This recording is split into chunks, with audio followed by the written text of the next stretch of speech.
Bienvenue dans Les Clés du Succès, le podcast des indépendants. Je suis Maureen Beillard, spécialiste en communication et marketing depuis 2012, passionnée par le développement personnel, l'entrepreneuriat et le business digital. Chaque mardi, je partage avec vous des témoignages inspirants de professionnels qui ont réussi et des stratégies concrètes pour vous guider dans cet incroyable voyage vers le succès.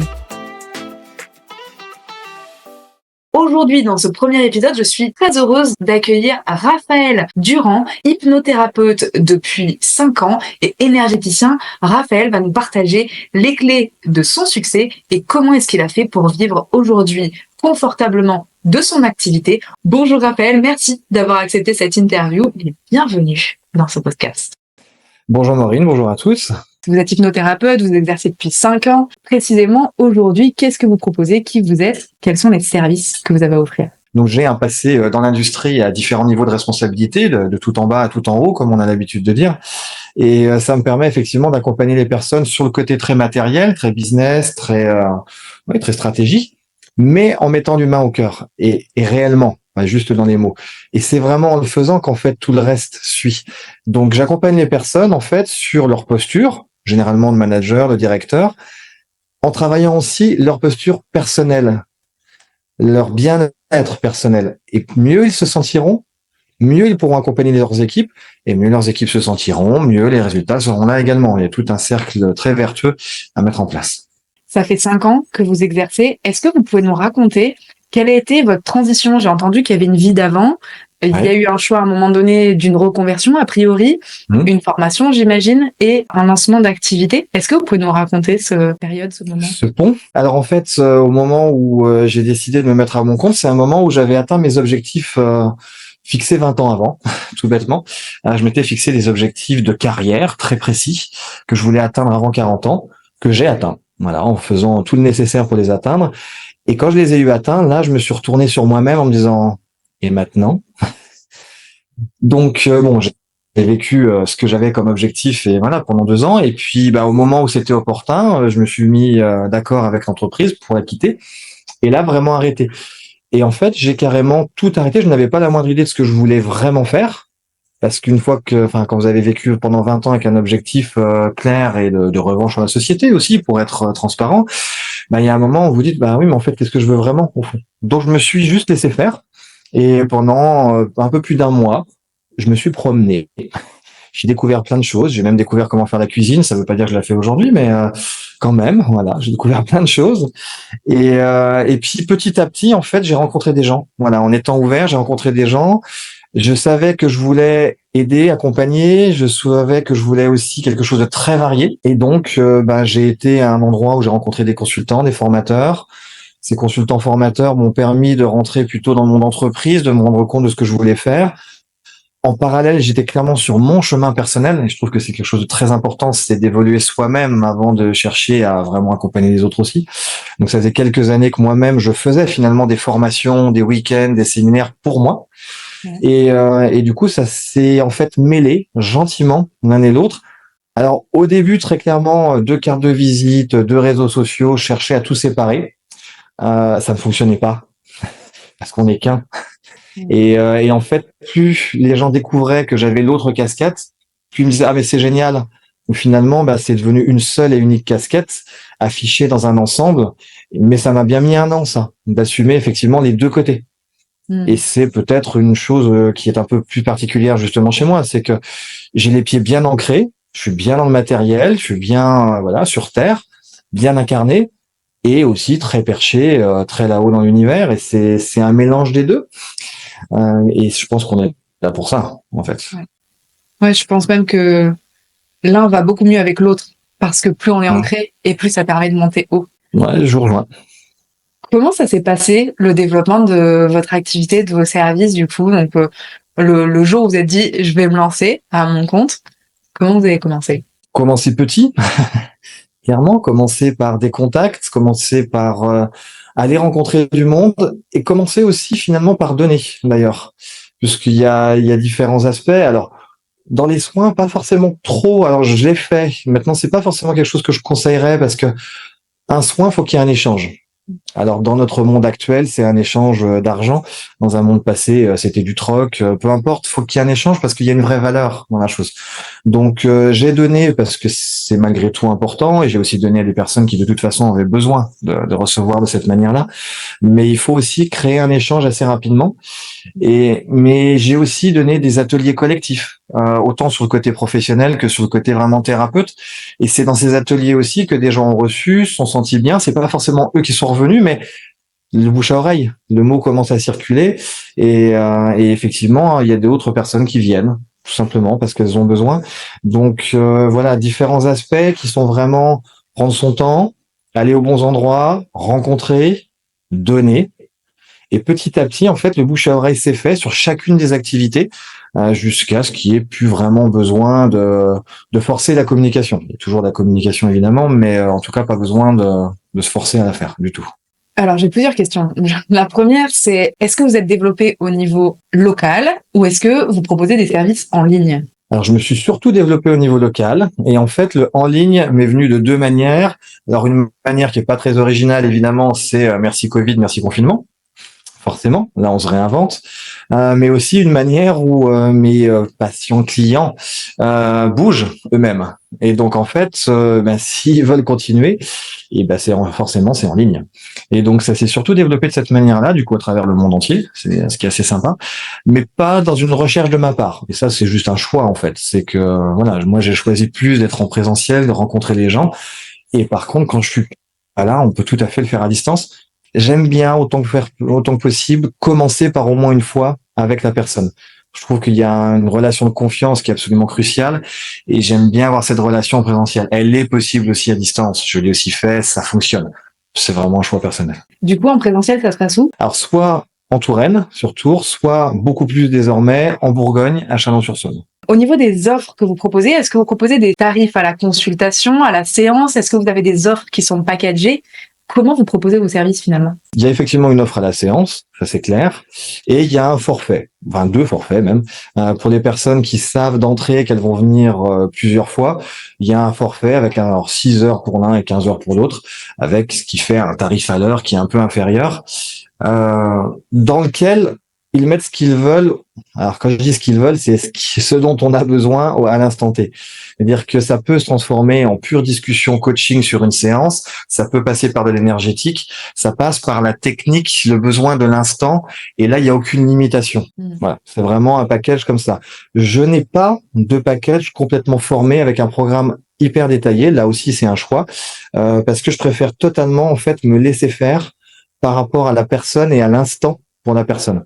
Et même si on finit une séance en disant dans 15 jours on va travailler ça, si la personne vit quelque chose de particulier dans les 15 jours, on va travailler autre chose. Donc parfois on travaille ce qui est prévu, très bien, et parfois non. Parfois on va sur autre chose. Évidemment. Est-ce que vous êtes niché? Est-ce que vous avez une proposition de valeur spécifique? C'est totalement l'inverse. C'est-à-dire que ma personnalité fait que j'adore la variété et que je ne pourrais pas en fait rester sur un segment. Je ne pourrais pas adresser qu'une partie des cibles de la population, des besoins. Donc en fait, je ne me suis pas du tout niché. Au contraire, je suis spécialisé dans l'accompagnement. Et donc l'accompagnement étant un mot assez générique, ça peut aller dans plein de domaines. Ce qui m'amène à amener des personnes qui ont subi des traumatismes assez violents, que ce soit du viol, de la maltraitance ou autre, jusqu'à des personnes qui vont bien, qui ont envie simplement de s'élever spirituellement, en passant par des personnes qui veulent développer leur posture managériale, mais d'une manière très humaine, ou qui veulent développer un nouveau business aussi. Donc en fait, ça m'emmène vraiment dans plusieurs domaines, toujours évidemment dans des compétences que je peux accompagner, bien évidemment, mais l'univers fait bien les choses, donc ça se passe bien. Mais voilà, moi j'ai pris effectivement l'option plutôt de ne surtout pas me nicher. Je me suis posé la question, je dirais même que je me la repose tous les ans, sincèrement. Ouais. Mais la réponse est toujours la même, non, pour moi, par rapport à ma façon d'être. Ça c'est quand même très important. Sur toutes les personnes, tous les professionnels que j'accompagne pour ma part en accompagnement, que ce soit individuel ou même en groupe, et qui me disent non mais moi, vous savez, je suis multipotentiel, j'ai plein de cordes à mon arc, je peux accompagner à régler tel problème, tel problème, tel problème, tel problème, tel problème, et ce sont des listes qui sont interminables. Quand on accompagne en communication, en marketing, on fait le choix d'une problématique pour la simple et bonne raison qu'on développe une stratégie, un plan d'action spécifiquement pour une problématique. Et donc, ça m'intéresse énormément ce que vous dites. Vous avez fait ce choix de ne pas faire ce choix, finalement. Toutes les personnes qui nous écoutent auraient envie de pouvoir faire exactement la même chose. Donc, ça m'intéresse de savoir comment vous avez pu déroger à la règle. Est-ce que vous êtes l'exception à la règle ou vous avez eu un coup de chance? Parce qu'effectivement, à partir du moment où on a une valeur ajoutée bien précise et donc une cible bien précise, on peut communiquer de manière précise. Maintenant, est-ce que j'ai eu un coup de chance? Je dirais non quand même. Évidemment, tout ça, ça se travaille. Peut-être pas une exception, mais plutôt du côté minoritaire quand même. Ça, c'est sûr. Il y a beaucoup plus de personnes qui ont une niche et qui communiquent là-dessus et qui sont à l'aise là-dessus. Et je pense qu'une des clés, en fait, dans tout ça, c'est justement d'être à l'aise, d'avoir suffisamment confiance en soi, en ce qui nous entoure, qu'on peut qualifier d'univers, d'énergie ou autre. Et à partir du moment où on a confiance et qu'on sent que c'est juste, on y va. Ouais. Et à partir de là, effectivement, ce qui est juste vient, il n'y a pas si longtemps, je me disais que j'avais effectivement beaucoup de femmes en soins. Alors, il y a une tendance à ce que la clientèle soit plus féminine que masculine, certes, mais bizarrement, ça partait vraiment du côté féminin. Et juste le fait d'émettre l'idée, d'y penser, de commencer à peut-être faire un ou deux postes un petit peu plus masculins, certes, mais sans vraiment forcer, et ben hop, c'est venu naturellement. Parce que quand on est aussi dans notre métier, ça fait partie de la base de la loi d'attraction, hein, d'utiliser la loi d'attraction, et donc la confiance, c'est d'émettre et de mettre en œuvre, bien entendu. Et donc en fait, les choses s'ajustent en fonction du besoin de l'instant, de notre envie de l'instant, et donc de ce qu'on est capable d'amener dans l'instant. Ouais, ok. En tout cas, j'entends cette clé qui est la clé de la posture. Et ouais. Quand c'est aligné, forcément, ça se ressent aussi sur la confiance que peut émettre la personne, la certitude. On a envie, évidemment, d'embarquer avec elle pour se faire accompagner par quelqu'un qui est solide, qui est confiant. Et puis, sur des plans plus subtils qui sont plus difficiles à expliquer, mais probablement très présents, vu le nombre de fois où on peut l'observer de façon très concrète en termes de résultats, quoi. Tout à fait. Factuellement, concrètement, quelles sont les actions que vous avez mis en place quand vous êtes lancé? J'ai ouvert un cabinet, par contre sans me mettre la pression. C'est-à-dire que j'ai fait en sorte d'utiliser les moyens que j'avais, c'est-à-dire mon garage. Sauf que on n'est pas dans un garage au fin fond de la maison non plus. C'était un garage avec pignon sur rue, transformé, avec une vraie porte qui est accueillante, etc. Donc c'était plus un garage. Mais je me suis pas mis un loyer sur le dos pour avoir la pression, m'obliger à aller chercher des clients. Et pour moi, du coup, si j'ai la pression, être parfois moins efficace. Donc ça, c'est oui pour le cabinet, oui pour les cartes de visite, oui pour les flyers. Et ça, je les ai gardés. On entend à droite, à gauche, c'est mort, faut pas de carte de visite, pas de flyer. Ok, flyer, pourquoi pas, mais encore, il y a des gens qui apprécient d'avoir le flyer et de pouvoir le lire, très clairement. Carte de visite, faut quand même pouvoir donner ses coordonnées. Je suis désolé, mais il faut quand même pouvoir le faire. Donc, je trouve que c'est utile. Dans les choses que j'ai mises en place et que j'ai très vite arrêté, c'est les boîtes aux lettres. Ça, franchement, absolument pas. C'est de l'emailing, du mailing. Voilà. Tout ce qui est totalement dépersonnifié, je l'ai essayé et je l'ai arrêté. Voilà. Okay. Et donc, ce qui a marché? Ce qui a marché dans les actions, alors, c'est d'être présent, en fait. C'est d'être sur des événements particuliers, alors des salons, petits ou gros, sur des petits séminaires, des ateliers avec des collègues également. C'est de rencontrer les gens, en fait. C'est de se faire connaître. Donc, et là, évidemment, ça correspond à ma façon d'être et au présentiel, hein, mes réponses, bien entendu. Mais du coup, c'est vraiment ça, c'est de rencontrer pour que ça corresponde et que ça matche avec les personnes qui vont venir ou pas vers nous. Et si les personnes viennent, c'est parce qu'il y a une certaine résonance, une certaine confiance, et à partir de là, ça peut fonctionner, tout simplement. Et pour moi, il n'y a pas un bon ou mauvais thérapeute, il y a un thérapeute qui va correspondre à une personne à un moment. Et là, tout fonctionne. Donc pour ça, il faut se rencontrer. Comment est-ce que vous vous présentiez du coup? Le message que je passais était adapté à la personne et adapté au réseau aussi dans lequel j'étais, puisqu'il y a différents, voilà, je parle de salons qui eux sont beaucoup plus pour les particuliers. Ça m'empêchait pas aussi d'être dans des réseaux plus professionnels pour offrir le côté plus coaching, accompagnement, plus pro. La communication était adaptée autant dans les mots que dans la posture, que dans l'image et dans le message, comment je me présentais, parce que c'était ça votre question. Alors, comment je me présentais? Je me présentais en expliquant effectivement que je pouvais, voilà, que j'accompagnais les personnes sur les mots, MOTS et MAUX, et que je les aidais à évoluer et à eux-mêmes en faire des forces, à eux-mêmes développer leur capacité d'auto-guérison, à eux-mêmes trouver les forces d'évolution en fonction de ce que la personne m'avait dit en face ou de ce que je ressentais, bien entendu. C'est très différent.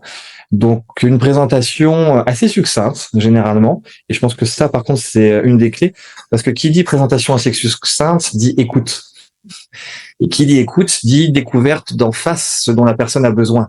Et là, on peut savoir si on peut y répondre ou pas. Et si on peut y répondre, dire les choses qui sont effectivement pertinentes. Ça, c'est un point qui est vraiment important, qui est vraiment intéressant. Cette posture d'écoute finalement, plutôt que balancer tous ces services et la liste de tout ce qu'on sait faire, même si on a une grande liste, même si on est multipotentiel, même si on a plein de cordes à son arc, et même si on ne veut pas se restreindre sur une problématique spécifique et se nicher, être dans cette posture d'écoute pour être en capacité, si il y a solution, de positionner la solution en face de la personne, face à un besoin en fait. Tout à fait. Alors ça, c'est absolument crucial et on a forcément une tendance, et encore plus quand on s'installe, j'ai l'impression, à vouloir effectivement déballer son catalogue.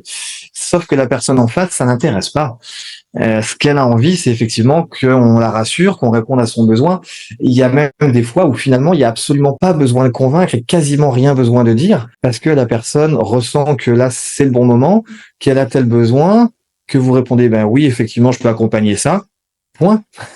Et on avance. Il n'y a pas forcément besoin d'aller beaucoup plus loin.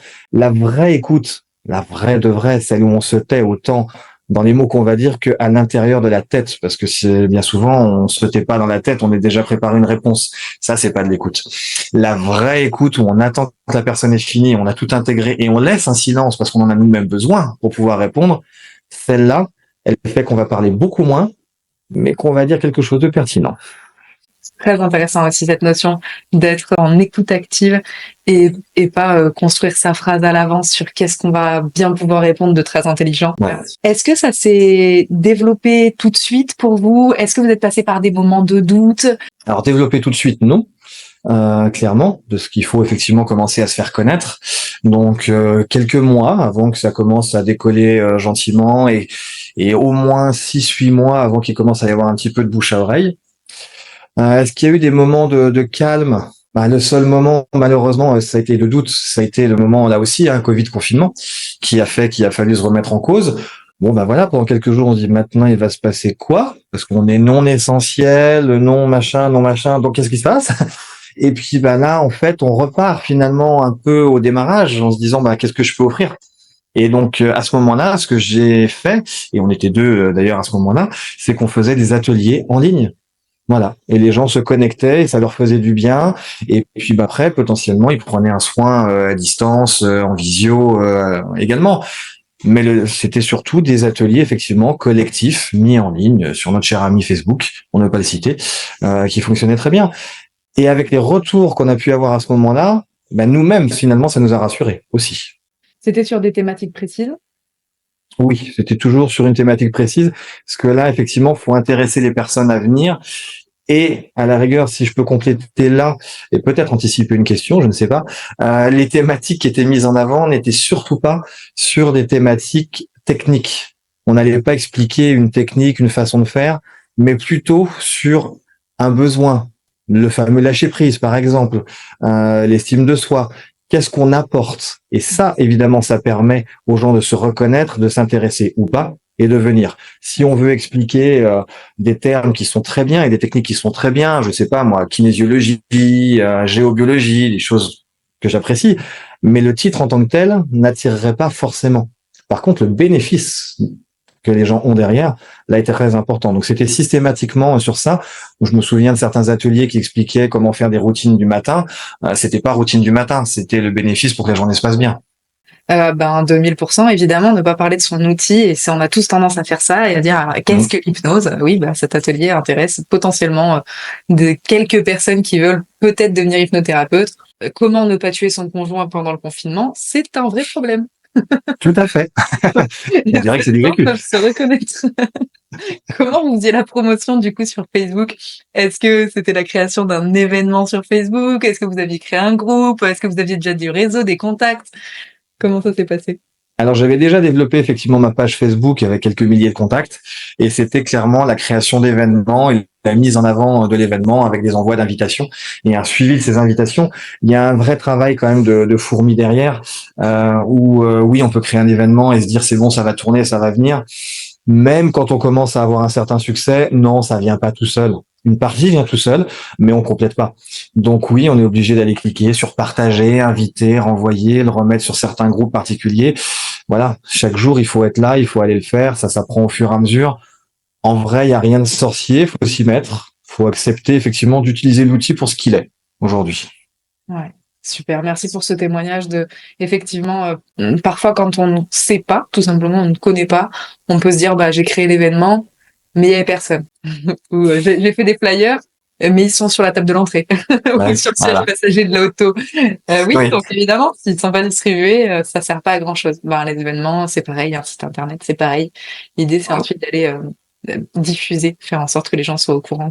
ouais, tout à fait d'accord avec la comparaison. Effectivement, elle est très bonne. Oui, le flyer, s'il n'est pas donné, c'est la même chose que l'événement s'il n'est pas diffusé. Oui, entièrement d'accord. Aujourd'hui, est-ce qu'on peut parler chiffres directement, Raphaël? Votre chiffre d'affaires? Est-ce que vous remplissez votre cabinet à temps plein? Est-ce que vous avez des ambitions pour la suite? Mais là encore, c'est spécifique à mon activité. Donc en fait, sur un chiffre d'affaires de pas loin de 100 000 euros à l'année, il est très découpé et il n'est pas que sur la partie thérapeutique et le cabinet. Donc est-ce que je le remplis à 100%? Oui, sur les créneaux que j'ouvre. Donc c'est-à-dire que je ne suis pas ouvert 5 jours sur 5 pendant 10 heures. Et encore, ça pourrait être 6 jours sur 6, mais bon, pendant 10 heures, pour les particuliers, pour la thérapie. Non, je suis en entreprise, je suis en école. Ces créneaux-là sont réservés. Alors ceux de l'école, ils sont sur une année scolaire complète, école supérieure, sur une année complète scolaire. Après, les entreprises, ça se fait avec quelques mois d'avance. Et puis après, il y a tous les créneaux qui sont ouverts pour les particuliers. Et oui, quand je les ouvre, ils se remplissent. Maintenant, en moyenne, moi, mon cas, c'est une dizaine de soins par semaine. Et ça me convient comme ça. Oui, c'est ça, c'est le rythme que vous avez trouvé. Mais je parle aussi pour les personnes qui nous écoutent, qui s'identifient, qui se disent, ah, c'est intéressant la façon dont vous avez développé vos services, aussi qu'ils aient cette compréhension de comment est-ce que vous fonctionnez au niveau de votre agenda. Est-ce que c'est possible d'avoir 8 rendez-vous par jour, 5 jours par semaine, avec le bouche à oreille, avec une diversité d'offres, avec tout ce que vous avez mis en place? Peut-être que oui, peut-être que non. En tout cas, aujourd'hui, vous avez différentes activités. Voilà, Et vous tout à remplissez fait. comme ça vous convient à vous. Exactement. Et je suis persuadé que oui, c'est possible à partir du moment où justement on se consacre à cet objectif-là, tout simplement. Et moi, mon objectif est la variété. Donc, je remplis mon objectif et je communique par rapport à cela. Si effectivement on est plutôt sur une niche avec un objectif d'avoir un certain nombre de rendez-vous par jour, semaine, mois, eh bien, on met en place les actions et la communication en relation avec ça. Et donc, oui, je suis persuadé que c'est possible et j'en connais pour qui c'est tout à fait possible. Vous dites que vous ouvrez votre agenda. Alors du coup, ça se passe comment? Vous avez une liste email, vous avez des contacts sur les réseaux sociaux. Est-ce que vous avez des milliers de followers? Comment est-ce que vous faites pour ouvrir votre agenda et le remplir? Alors, des milliers de followers, oui, effectivement, et ça s'est construit au fur et à mesure, autant sur le réseau professionnel que sur le réseau perso. Réseau perso, Facebook. Instagram, là, c'est pas du tout des milliers, quelques centaines, mais c'est pas celui, moi, que j'affectionne et que je trouve pertinent. Par contre, Facebook, oui, et LinkedIn pour côté pro, assurément. Comment j'ouvre mon agenda?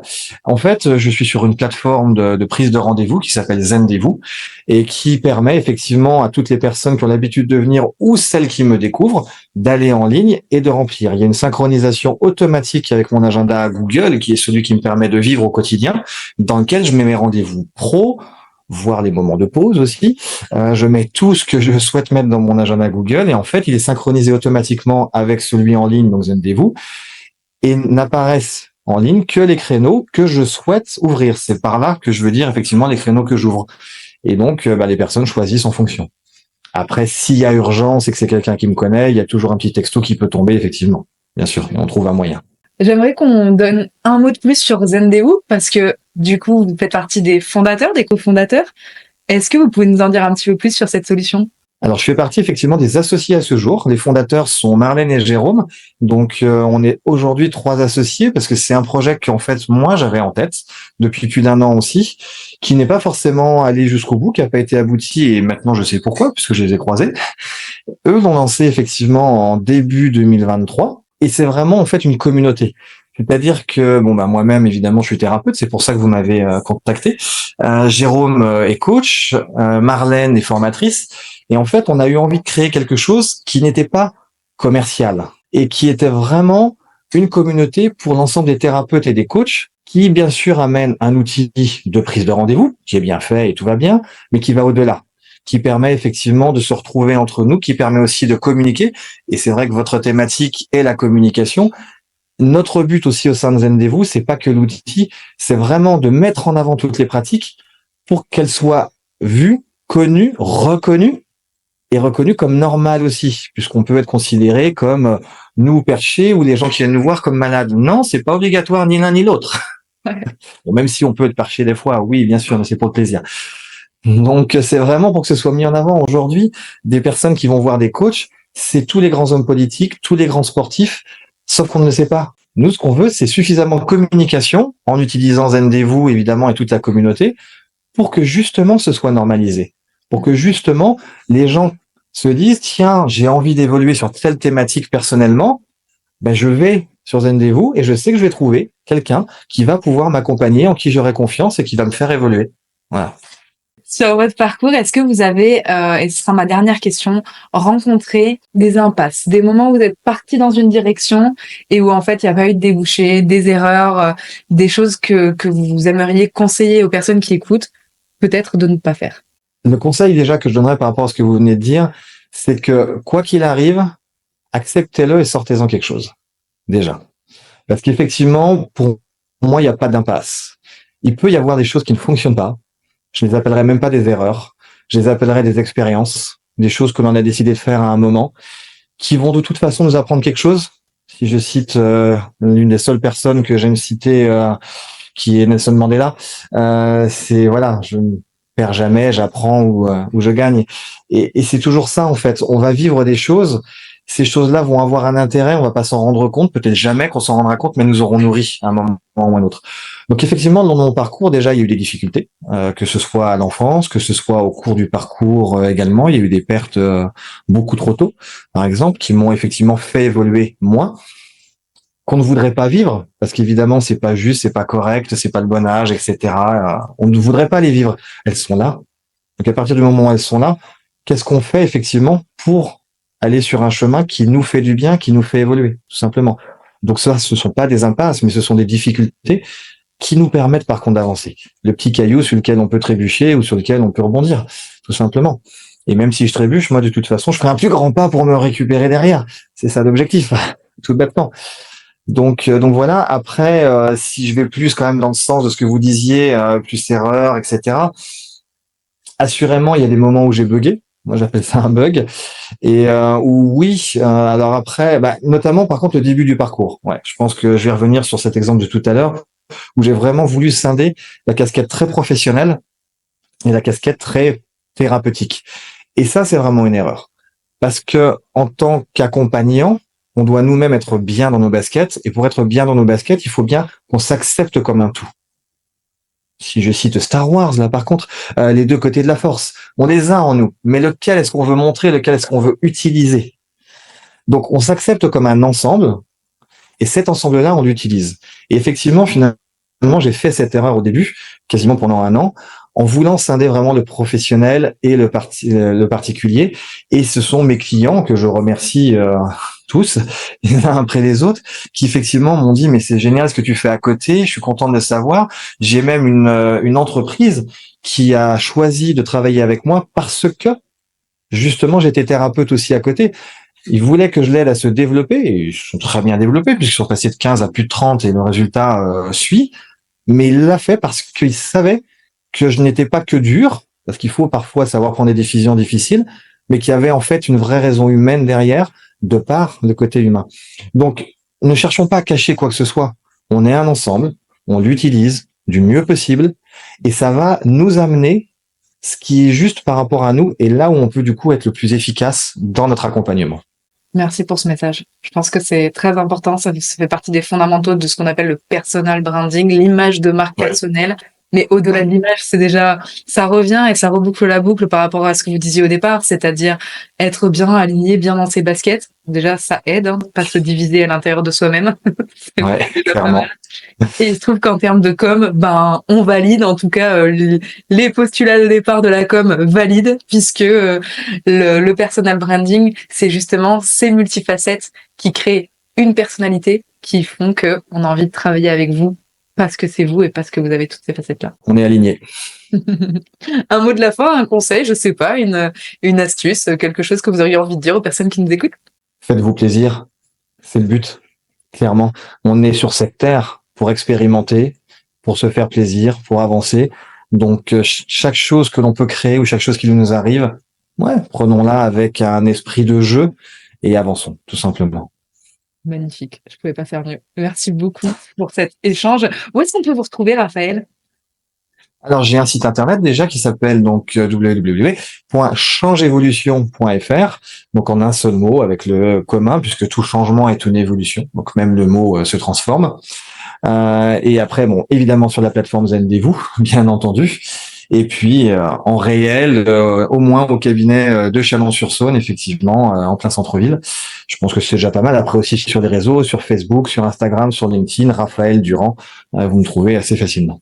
Génial. On vous mettra les liens autour de cette vidéo de façon à ce que vous puissiez la retrouver. Et si vous écoutez au format podcast, eh bien, vous pouvez nous retrouver sur les réseaux sociaux. Merci beaucoup, Raphaël Durand, pour cet échange. Merci à vous tous qui avez pris le temps d'écouter ce podcast. À très bientôt. Merci beaucoup. Vous l'avez compris, il n'existe pas une, mais des clés du succès. Chaque parcours est unique, mais les fondations restent les mêmes. Découvrez-les gratuitement sur lesclésdusuccès.fr. Et on se retrouve mardi prochain pour de nouvelles sources d'inspiration. C'était Maureen Béillard sur LCS.